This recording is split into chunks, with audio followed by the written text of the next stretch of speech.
Yeah, it's off. Nice. Hello? How are you, Ilangho? Yeah. Thank you. Can you hear me So okay? we are not. Yeah. We are talking without the video, right? Yeah, with that video, yeah. You can see it on live stream, but Yeah, it's but it lags. That will be yeah, confusing. lags, yeah. So I'll just talk to you. Thank you very much for taking the call. That's okay, Ilangho. Nice to hear from you. Yeah, quite some time. A couple of months ago I called. Yeah. Oh yeah. So shall I ask you a few questions as usual?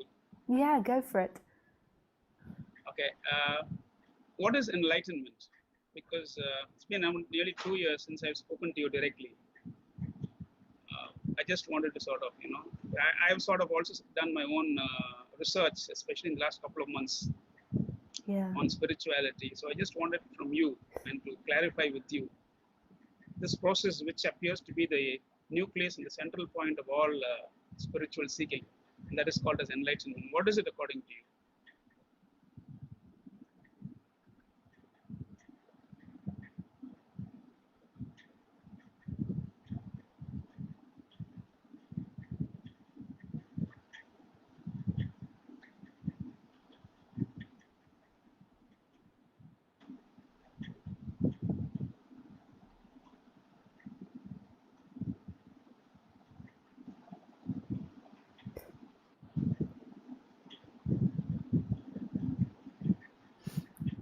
I think I don't really know anymore.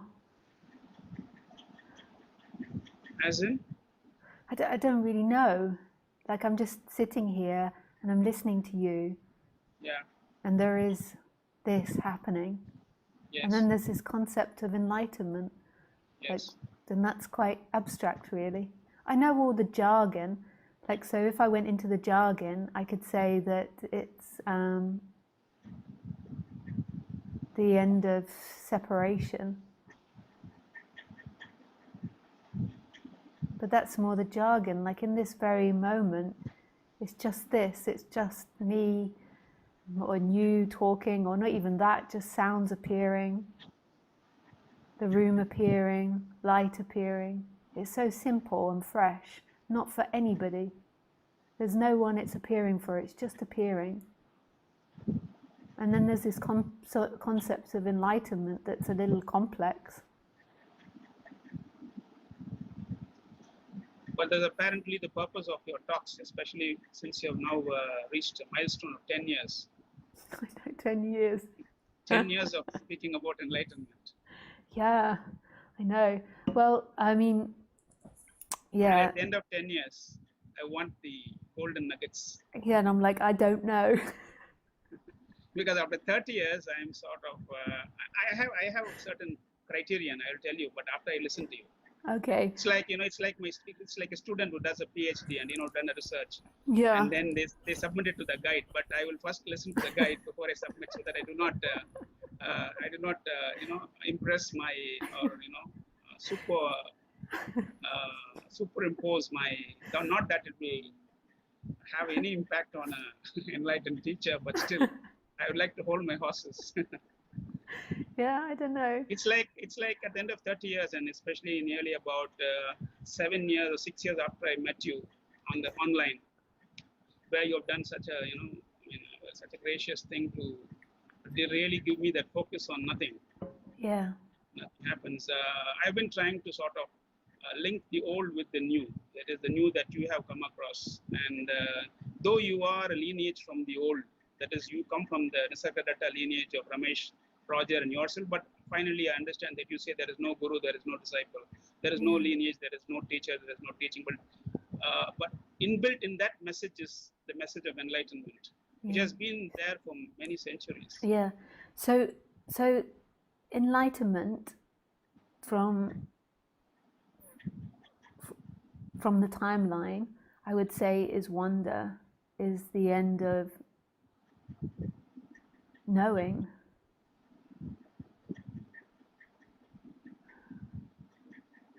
You just said it was the end of separation. Yeah, sorry, it changed. So I have 4 criterion. This is one of the criterion. So I'm happy. I have scored on that. That is the end of separation. Yeah. But then when you say separation, there is two, isn't it? Huh? Whenever we say separation, there is two. Yeah.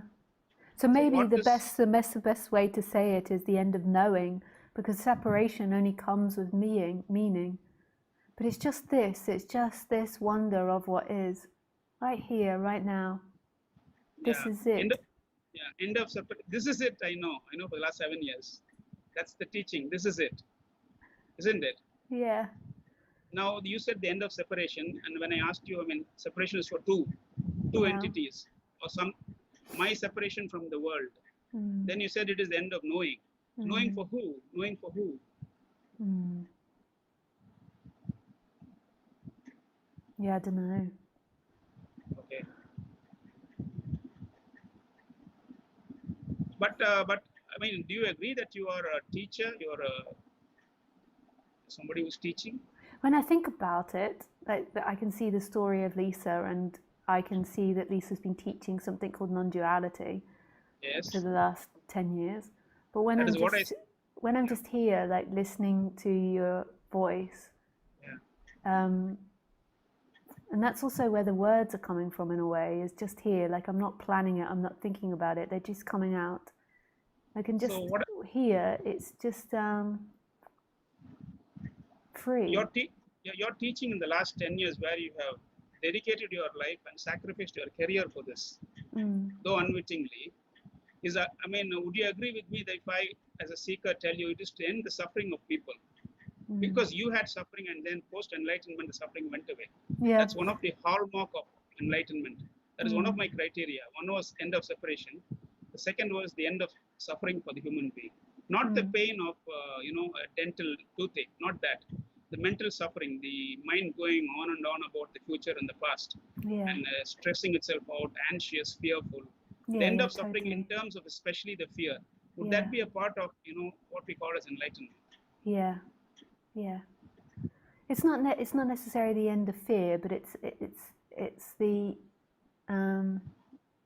No, not the fear of a dog or a lion charging. That is a natural instinct. No, the fear of the human psyche. Something will happen tomorrow. Something will happen tomorrow. I mean, what will happen to me in old age, or health issues or COVID issues, which I think an enlightened person will not have. You will have the pain of an animal charging at you, or if you see a scorpion or a snake, but that's instinctive. Yeah, I don't know about that. I know that it's a removal from this close identification with the person. So the person goes into the background, into this absorption, into this void, this spaciousness. So it's just a shift. But I don't know, Ilangho. Like, you're asking me all these questions, and I know I've been teaching for 10 years, and I could give you some nice intellectual thing that I've learned from many, many years of teaching. But in this moment, when we're just right here, like, what wants to come out is I don't know. I don't know. It's just as it is, just here. Enlightenment is way too complex. 10 years of teaching is way too complex. Like, if it's separation or not separation is way too complex. It's just what it is right here. But if you want me to go into the teaching line, then I can find those answers in thought. But if we just come back to right now, then it's just like, I don't know, or love is. That's the other thing it wants to say, like love is, or this is. I know that sounds weird that I'm dividing up into two different ways of speaking, but that's seemingly what's been progressing the last 5 or 6 years, is me splitting up like these two different realms, because I can think in time, and then I can just like surrender time. Like, imagine if you're driving a car, and like when I first started driving in mainland Europe, it's the opposite side to England, so it's the opposite side to where I grew up and learned to drive. So England drives on the same side as you do in India, but in mainland Europe, they drive the other way. And when I first started driving, I was a little bit afraid of driving in mainland Europe, because I'd never done it before, and because it just felt so big to suddenly drive on the opposite side of the road. And then when I started doing it, I just realized, like, so in the first time that I did it, or the second time that I did it, I realized I just have to not think. If I don't think, my body will just organically do it. if I thought about it, then I began to screw up. And so I had to pull over to the side. So that was my rule. If I got panicked, I pulled over to the side of the road. So I just had to let my body do it. And my body actually could naturally, organically do it all in an opposite way, because you have to do everything opposite. Obviously, your gear sticker's on the opposite side. I think the feet are the same, actually. I can't even think about it now after all these years of driving in mainland Europe. So it's just like you just get into a flow and you're kind of following the cars in front. So you don't think about it. Thinking about it stops that flow. And it's the same here. Like I can think about things, or I can just like let the mouth speak. So I can do things through thought, and there's nothing wrong with that. I'm not saying that's suffering, but just something that maybe did change a lot is that you can just like let the person act. Like it just acts, it just speaks. And it's not from this intellect, it is from this intellect in one way, because if I hadn't learned all this stuff in my long-term memory, then I wouldn't be able to speak. But it's just like letting the body do it, like letting it come out organically and naturally, like really surrendering to what it is, rather than thinking, oh, what do I look like, or what do other people think about that, or what's the best way to teach, what is the best information that I should give to Ilangho now. It's kind of like free fall. It's just coming out and just really trusting that. And no, I'm listening. And that seems to be like something of importance here. Who knows for the other teachers, but it's like it's just really letting go into this not known. There is some form of attachment. Like if I really, really let go into the unknown, I feel like I would revert back to very animalistic and baby-like behavior. Like I feel like I wouldn't be able to do complex functioning. So there is some form of attachment to the body. Like if you go totally into the absolute and totally into not knowing, then I don't know if the body could function properly. And that's still a question for me. So there's some form of attachment that knows quite closely that this is coming out of Lisa's body, and that there's speaking happening, there's some form of knowing that I'm in a world, but then there's also this absolute not knowing as well that's very close. Can I ask now? Yes. I understand.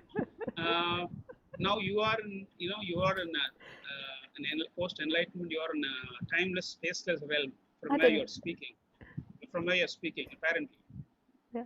I do feel a little uncomfortable with these titles, but that's most probably a personality thing. Like my personality is not the personality that likes sticking badges on itself. I remember when I was a kid at sports day, I won all the races because I was quite athletic and good at it. And we got given badges, and I had like 10 badges, and my friends didn't have very many, some had none, and I didn't like it, and so I started crying and I ripped all the badges off. So it's not something in my personality that likes this. So when you say I'm enlightened, I don't like that, actually. It makes me feel a little like uncomfortable. But apparently from a seeker's point, I don't know what else to say. Yeah. I don't mean to hurt you or, to totally. I don't think you do. But it's like maybe putting these titles on is like a foolish errand. Yeah. Like so, and I can also see that I've encouraged that in a way just by speaking about this subject and by talking about my experience. But as soon as you say I'm enlightened, it's like I won't use that word. Yeah, it's like a big thing. No, yeah. Okay. Teacher is okay. Yeah, that's okay. Okay. Now, as a student asking a teacher in India, that the teacher is revered, and even when I used to see seekers with their feet towards you during your speech, I used to tell you, and but it was okay in the West. But for us, the teachers are equal to God. And as a student, as a disciple, I look at a bodied form of a teacher as my interface with the cosmos. Yeah. Like my Google laptop. If I want to access the Google, I need a laptop, right? Yeah. I mean, I can't buy. See, my mind is also a computer, but I don't have the artificial intelligence, or Elon Musk's Neuralink has not been embedded in my brain to directly access the Google. So to access the cosmos, it comes through teachers like you, through which we can get these information. So whenever I speak with you or a teacher, I always believe that these supramental stuff or whatever you call it, the awakening or the shift, we get the information from you. And though you are in the space of this, we look at you to, sort of come down from the space and the timelessness you are in and tell us in terms of thought and thinking as to what this enlightenment is about. One is that you said there is no separation, there is no suffering. Yeah. Sorry, I was just going to say that's your projection onto me. That's certainly not correct. the way I see things. That's too complex for me. But that's the way you see it, and that could lead you. I can see how that could possibly lead you into difficulties, because it's like putting someone up very high on a pedestal. Yeah. No. It's not putting someone high on a pedestal. It is like clarifying my doubts, isn't it? Like I clarify my doubts that when I am a seeker, I have a separation between myself and the person across. Whereas a person who's become a teacher has lost that separation of boundaries, which you have taught so many times.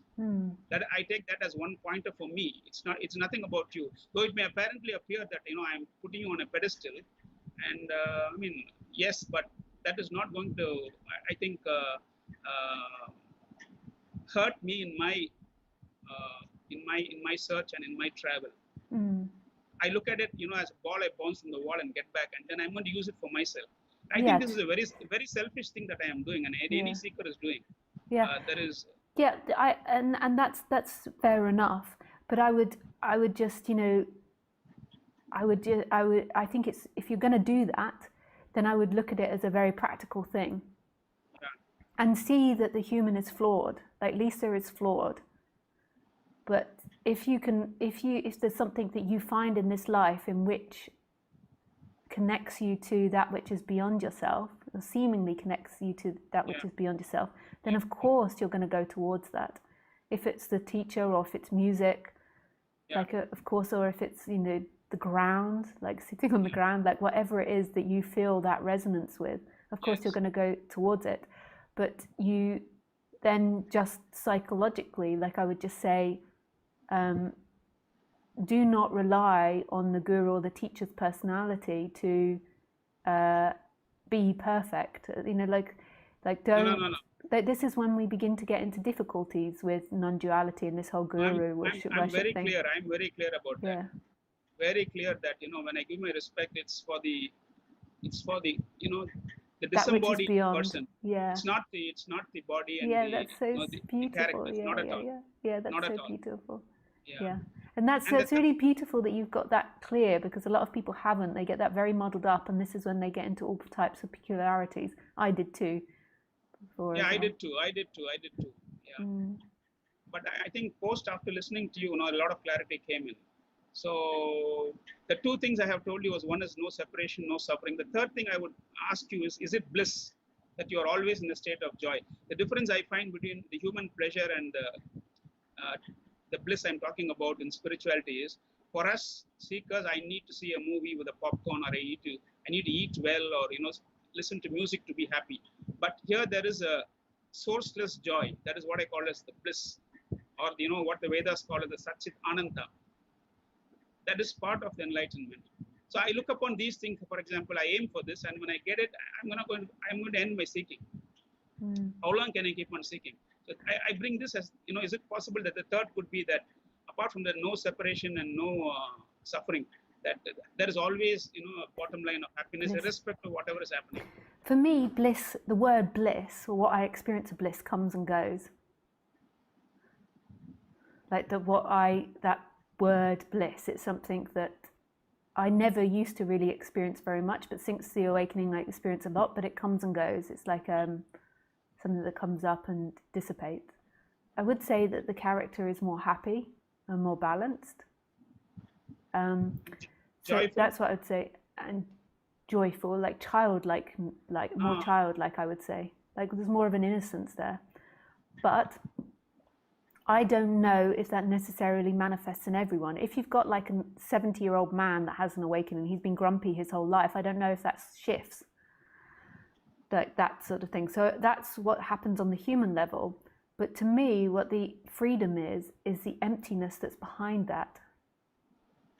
Is that emptiness filled with this ocean of love and Yeah, joy? yeah, Joy, yeah, joy, joy. yeah. But that's more on the expression of joy is on the human level. There's this emptiness and love that's beyond all form. What is the closest that you could relate to a human? Because you had that human 2010 before 2010. You knew the human love, the love for a parent or a friend or whatever. What is the closest association you can bring from a human love to this ocean of emptiness? Because I have experienced this also, so I can sort of correlate. Mm. Yeah, I think that when the person gets what it wants, so when it's falling in love, or when it gets something that it wants, seeking dissipates and you taste it in the background. So Yes. it can happen like listening to music or looking at a beautiful piece of art. That's what I feel. But in a way, it's not a human emotion, so it's not something that you can really compare to the human. It's this emptiness. But this emptiness is not disturbing you. It is not hurting you. It is actually a positive thing. Yeah. Yeah. So we can sort of bring it close to happiness or joy, the human side. Yeah, I'm not opposed to that when teachers say it. Like I don't say it, but I know that like Rupert would say it's like joy, happiness, bliss. Because Vedas in Sanskrit they call it ananda, means like happiness without a reason. Yeah, totally. I have like happiness. Like you don't really need anything to be happy. Like there's preferences, like to live inside, to have all these things, but there's nothing you really need in order to be happy. Your happiness is your internal way of being. So therefore, you're creating so much less conflict with your environment. And the other one I wanted to ask you, the last one, which I researched was, the fourth one was, it has to do with no separation. There is no doership now, post 2010. Lisa doesn't feel she's doing anything, whereas I, Ilangho, feel I am doing something. Whereas for a teacher, things happen by themselves. Doing happens. That is a paradigm shift which happens post the shift. I mean, is that also an acceptable criterion? Yeah. There is no doership on your side. Yeah, but there's the appearance of choice. Appearance of choice is different from ownership of the decision, which is there in my side, whereas it is not there in your side. See, for example, if I'm playing football, soccer, I'm playing for a club or something, and there is no doership there. They're just playing. But when we come back to the human life, all seekers, we say, I spoke to Lisa, I did this or I did that. Whereas in a teacher, that is lost. Yeah. Is that okay? Is that okay? Yeah, that would be okay. I was concerned about the ways in which people interpret it all. Like, that's okay. Because last 8 months I've been doing a lot of research. Being COVID, I was at home doing work, very little work, and I was blessed enough, to be talking to a lot of enlightened people, like teachers who were like, and I was every day talking hours together and trying to come to some sort of a conclusion as to what is this shift all about. And this was the 4 things I could come about. Oh, nice. Yeah, I hope I'm not boring yours. No, that's nice. I think that I can see why you'd come up with those 4 from speaking to people. Because a lot of times nowadays in the net, if you see, every week there is a non-duality speaker popping up. It is not like those days, like, where there were very few, like 1 in a billion or something. And maybe you have one avatar in an entire lifetime, one Ramana Maharishi or a Osho or whatever like that. Now it's like everybody says there is a spontaneous awakening. So to sort of, as a seeker, to segregate like who's in the league and not, it's very confusing. And when you speak to enlightened, yes, Lisa, when you speak to enlightened people also, they themselves are a bit confused. I mean, like, sometimes I feel I'm more clear than the so-called enlightened people also. Well, totally, because it's really not mind-made. Correct. Because I feel, the teachers, they live on a separate frame. They are the least bit bothered about what's happening where. So I thought from the seeker's side, till if I get my enlightenment, I should start off doing my homework. I have done so much homework and so many professional things, and ultimately this is the most important research in life. And I've been last 1 month being very active on the net on certain sort of enlightened crowd of people or seekers or enlightened people. And when I ask them, I'm put down saying, no, I mean, how do you know? Or, like, what is your criterion? I said, except the Vedas, nobody in the world has told anything about enlightenment. And I told them I'm a medical doctor and we have an international association for hypertension, diabetes, osteoarthritis, COVID has an international association, and every year there is a consensus statement on what is what. Like anybody cannot practice anything. Like for example, hypertension, there is a certain definition of hypertension and how you treat. Whereas in enlightenment, like there is such a vast amount of data, and how do we focus on? I'm very clear, but then I thought, during the interaction, should we come to some sort of a clarity? And it's sort of like a homework for me also, like what I have learned in the last 30 years, and especially after meeting you, whether I'm on the right track. I thought like today I would be like submitting my part thesis to you, and getting the approval. Okay, it's fine, because I remember a couple of years ago in 2015 or 16, towards the fag end of 16, when you were about to come to Tiruvannamalai, I was asking Lisa, like I think that my theoretical learning is quite okay. She said, yeah, it's okay. You said it's okay, but then the practical thing has to come. So it's like trying to update and see whether the continuing spiritual education is not going wayward. Yeah, nice. And maybe we call it a night now, Ilangho, because of other people wanting to call in. But sure. I so appreciate speaking with you again. Yeah. Sure, thank you so much. And I'm so happy that you've had all this opportunity to speak and be active on the internet. That's great. Thank you so much. Yeah, thanks, Ilangho. Thank you so much. Yeah, bye. And if there's any time left, you can always call me. I'll be waiting. Okay. Thanks. Bye. Nice.